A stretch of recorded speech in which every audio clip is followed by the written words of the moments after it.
What's up? I'm Skylar Davis from Culture Shock Clothing and Records in Rockford, Illinois, and it's my birthday. I'm having a birthday bash for Vinyl Happy Hour tonight. We're gonna have a little special episode. I'm enjoying some fine bourbon, and I'm having a Budgie bash. I'm gonna give you a little breakdown instead of talking about more of our weekly updates.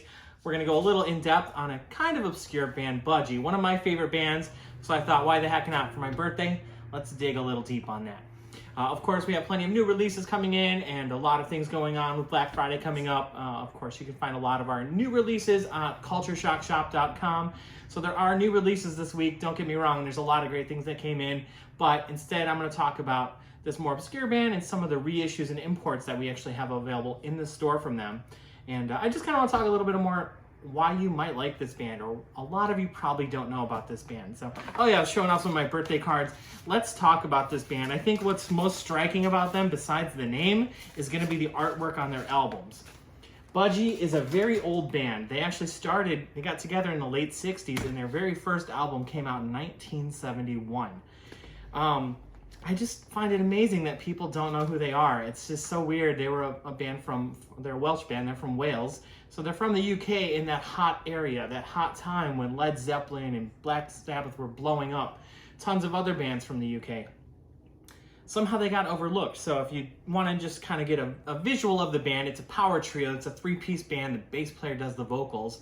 And they're heavy. They're considered one of the earliest heavy metal bands. So it's going to have that kind of older sound, obviously, but there was not many people playing heavy music yet. But the vocalist has a much higher range of vocals compared to more like, let's say, Judas Priest, Ozzy Osbourne, of course, Rush, Geddy Lee from Rush. And it's kind of funny that he also plays bass. Just such a cool band. It's just funny how they just kind of got a little overlooked. And they were together for damn near 40 years playing too and touring all over the world, especially in Europe. But I just don't know how they didn't make it. It's kind of funny how certain bands blow up, and certain bands, especially in the States, you would think we would know more about them. This band played on bills with like Led Zeppelin and Black Sabbath, and even had bands like Twisted Sister and Motorhead and Iron Maiden opening for them in their time, you know, late 70s, early 80s. They've also been covered by Metallica, Van Halen, Iron Maiden, some other big time bands too. So it's just really crazy that they did get overlooked. I also can tell you it's hard as heck to find their records. I've scoured through hundreds of thousands of records, dare to say into the million range, looking through private collections, public collections, stores. Over the years, I've poured through tons of records. For my store, Culture Shock, we buy big collections, and that's how I accidentally stumbled into Budgie. Bought a very large collection. Someone who had been a professor at a university had a large record collection. And I saw this record, and I was like, what the heck is this? This Budgie riding this epic horse, this weird sci-fi looking adult rock thing. I didn't even know what it was, kind of cartoonish. The guys on the back looked kind of dorky. I think that's what happened, is this band kind of fell through the cracks in the States, being either the label they were on, which was Fly Records, and MCA, which had like The Who and some other big bands too. So they were actually signed on a pretty major label. But either the look of the band, the promotion, the touring, not having a radio hit maybe, let's say, somehow they just didn't break through. The other strange thing is on their second album, Squawk and In For The Kill, Roger Dean did the artwork. Very notable artist. He had worked also with the guy who did Hypnosis, who did a lot of art. If you don't know Roger Dean, I mean, you do. You just don't know it. Because he's the one who's done the art on tons of Yes albums. So he's done all the stuff for Yes. His very first album, kind of more obscure, his album art was for the band Gun, kind of a rare. So he did some rare stuff. But Uriah Heep, Asia, I'll show you some more of the art and kind of compare it. You can tell he always does this kind of cloudy, stones-looking thing. Uriah Heep, another classic album with the crazy art. Asia, I'm sure we know that. So these guys had even great artists doing some of the artwork for their art. Somehow I just don't know how they didn't take off. They're heavy, but they didn't have a hit. Like, let's say AC/DC, you know, for those about to rock, or even Black Sabbath, Iron Man. They had something kind of catchy somehow, those bands did. And maybe that single is what led into their more mainstream following. But like I said, once I got one of theirs and I listened to it, I was like, man, this is good. It's kind of heavy. It's got this good groove to it. With those high vocals, there's definitely a proggier rock It's still heavy metal in a way though, so the best way to say Black Sabbath meets Rush is a generic way to jump into it. Even the AC/DC and Zeppelin, some of those other classic bands. So their first album was just self-titled Budgie. That was 71. Next year they did In for the Kill. Is that what this is called? Or Never Turning Back on a Friend. Yeah, Never Turning Back on a Friend. This was their second album. I love the artwork on this one. This was the Roger Dean one too. Squawk. This was their second album actually. Just on the back, it's cool too. It's got the little Budgie, like soldier looking thing with the guys. These are from my very personal collection. I've scoured for years and years and years to find these. But you're in luck because these have been reissued. Although they're mostly sold out. We have some that we just pulled out for the store. We're going to be putting them out for Black Friday. They're going to be up on our website too. But you can buy brand new sealed mint copies of these. These are all imports. Again, even nowadays in the 2020, there's no US label reissuing their stuff. There's quite a few of them though. This is the In for the Kill one. So here's the original press. This one also, it's kind of funny because on the back of it, on the original and the reissue, it's got these little bird outlines around each guy. Oh, another thing that I thought was great about this band is the song titles, like Crash Course and Brain Surgery, Wondering What Everyone Knows. They have some very strange album. Drugstore Woman, How to Docker, Young as a World. They're epic names to some of their songs. What is this other one? There's one about powdered milk or something like that. God, they just have some in the grip of a tire fitter's hand, Riding Nightmare. Like all their song titles, it almost reminds me of like newer hardcore bands looking for the most crazy, strange, epic song titles and stuff like that. I just want to kind of show off some of the artwork. Here's another one, the Bandolier album from Budgie with him riding horseback. Impeccable. This is a great one. I remember this one, seeing this one a couple times. This is like mid-career for them. And on the back, you see that the Budgie's taken over. It's full size carrying off the cat. Little reverse of the game. So the artwork, in a way, I feel like it's kind of tacky, but now I kind of appreciate it. I kind of like it. It's just so strange. So I have been able to pretty much discover over the years almost every album of theirs. Recently, they actually reissued their EP. I've never seen that. After I bought that one huge collection and found one of their albums, we did have a collection come through with Impeccable in the store, and then I was like, I'm on a quest to find Budgie records. I just really liked them, and I was like, they're not even streaming. It's another weird thing. Just recently, the first two albums, Budgie self-titled and the Squawk album, is streaming now on Spotify and stuff like that. That's it. Out of their like dozen or so albums, those are the only two streaming. And even those two weren't streaming until just very recently, just this year, I think. So I had to listen to the records if I wanted them, or look them up on YouTube or something lame like that. Here in the States, I noticed that most of the original copies I have are imports. They're either German or UK pressings. I still have the price tags on some of them. They came from a local shop called Apple Tree Records, which, a lot of people actually come to Culture Shock and say it's really cool and it reminds them of going to Apple Tree Records because besides some of our pop and mainstream albums, we also carry a lot of small and independent labels. And obviously, like we eat, live, and breathe music all the time, so we really get a lot of obscure titles and some of the harder to find stuff. These guys actually, I guess, had a resurgence. So they made it through the 70s, not very well known. They did tour around, evidently Poland a lot, in the UK somewhat. But then Van Halen in the mid-late 70s started playing one of their songs at like every show. It was one of the songs they would play. And they kind of had a little bit of a resurgence. As Van Halen started to get big, they changed their sound a little bit too. Now, this is getting more towards the 80s, so they were still heavy, don't get me wrong, but some of these later albums do start to get along the lines of more polished rock, even a couple ballads thrown in.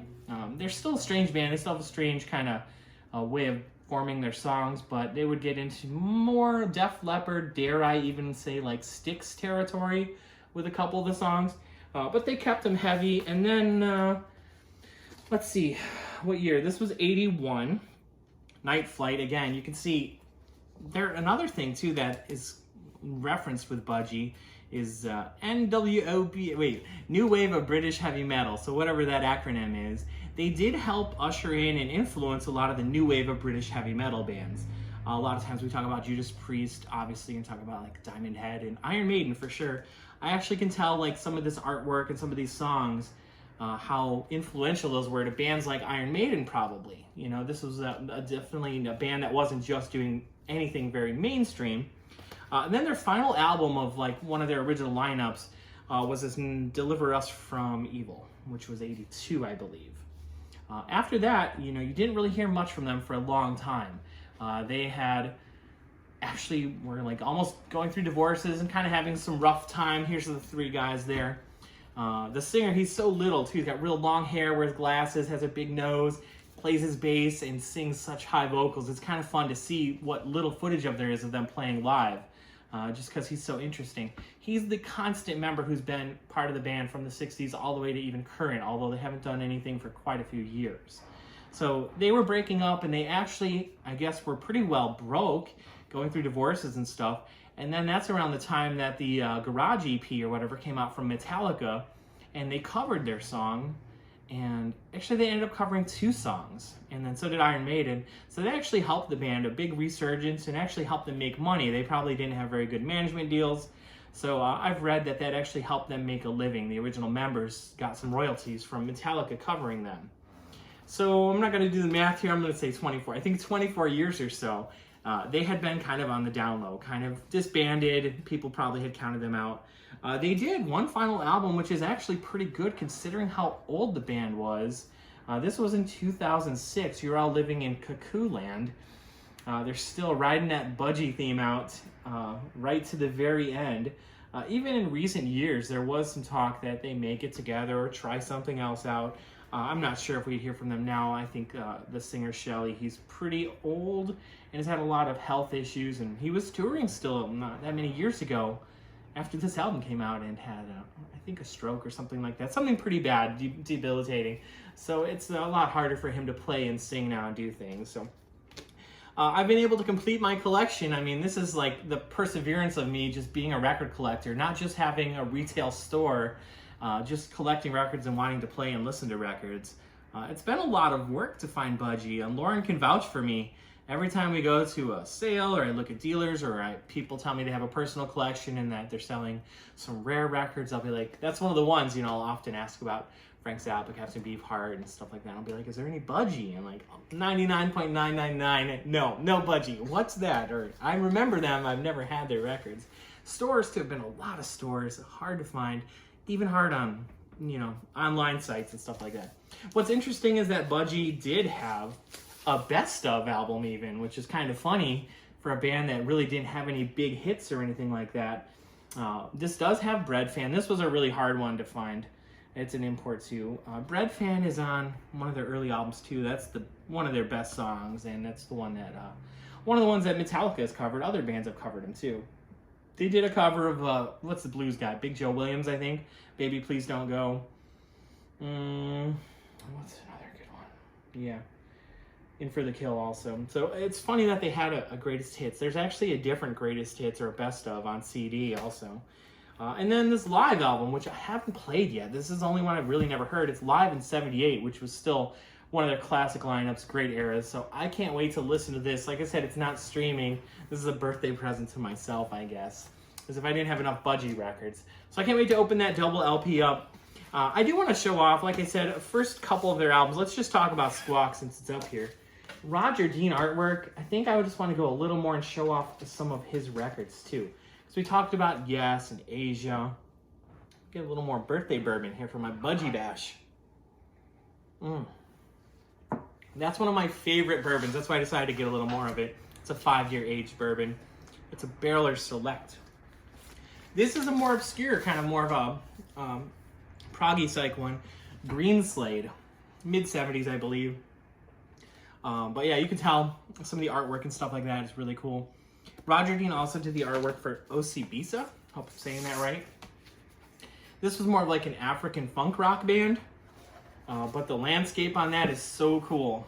This is something we have in the store in our kind of funk section. It's kind of more rock really, but just the artwork on this stuff is just it's impeccable, just like the name of Budgie. It's just so stand out. And obviously, the first thing I always think of when I see the art from Roger Dean is the band. Yes, classic prog rock band. But that's just the story of these records. To see an album in your hands, to look at it while you're playing it, I think it's just amazing. The band, the kind of northern soul band Rare Earth, this is kind of a cool little Roger Dean insider thing. Although he did not do the artwork for the jacket, this was a Motown band, he did the artwork on the inside and just his otherworldly artwork. So it's just cool to see like the artwork pop up on different albums as you kind of dig and find things. A lot of times, you know, Roger Dean seemed to have worked with more psychedelic prog rock and some heavier bands too, but he did with Rare Earth. But yeah, that's cool. I just wanted to show these off to you guys. Like I said, we're going to be open still for a while at the store. We got to limit people in during this pandemic, things like that. We're doing Black Friday. I did bring in the brand new sealed copies of some of the Budgie albums to show off. Some of my originals are pretty roughed up. I went with whatever copies I could find, like I said. After looking through hundreds of thousands, those were the only ones I could find. Even these are not in print still. A few are, but the majority aren't. So all we have left is what we ordered or what's in stock in the store. I'm not sure if it's just a pandemic thing or not, but even new vinyl can be very elusive. And that's what's really strange about records, and that's the kind of thing that keeps us going, keeps us collecting records. So we love to hunt and find new and used records and have some very interesting stuff from interesting labels too. And a huge variety of music. Obviously, I'm a huge fan of Black Sabbath and sludge and stoner rock and grunge and alternative, but we go deep with some of the kind of smaller, obscure imports, folk, prog, jazz, blues, a big variety of things. But yeah, thanks for enjoying this episode of Vinyl Happy Hour with me. We're still getting ready to wrap up season 3 here later next month. Vinyl Happy Hour will be putting out a new episode every week, going right through the end of the year. As always, you know, our store is full of records. Please stop in if you're in the northern Illinois area to check out Culture Shock Clothing and Records. The Budgie records that we do have available, plus a load of our staff picks and new releases. There's some Nas records out. Drive-By Truckers just put out a reissue of some of their stuff on color vinyl. There's loads of other new releases at cultureshockshop.com. We appreciate all the help and support we've been able to get with our new website this year. Of course, we're limiting people coming into the store. I understand some people aren't traveling as much. So we've been able to do, you know, some curbside pickups and to ship some records out to some of our customers and friends. So we appreciate all of you checking us out and sending us questions for things that you're looking for. As Christmas comes up, I'm sure some wish lists are going to be getting fulfilled. Do it sooner than later because December 10th. Oh yeah. We definitely want to get those in by December 10th, depending on where you live and how long it's going to take to get them shipped to you and ordered in. Local or around our states here should be able to by December 15th, but we're still suggesting December 10th, pending shipping and everything else, if you want to get your records or your gifts in time for Christmas.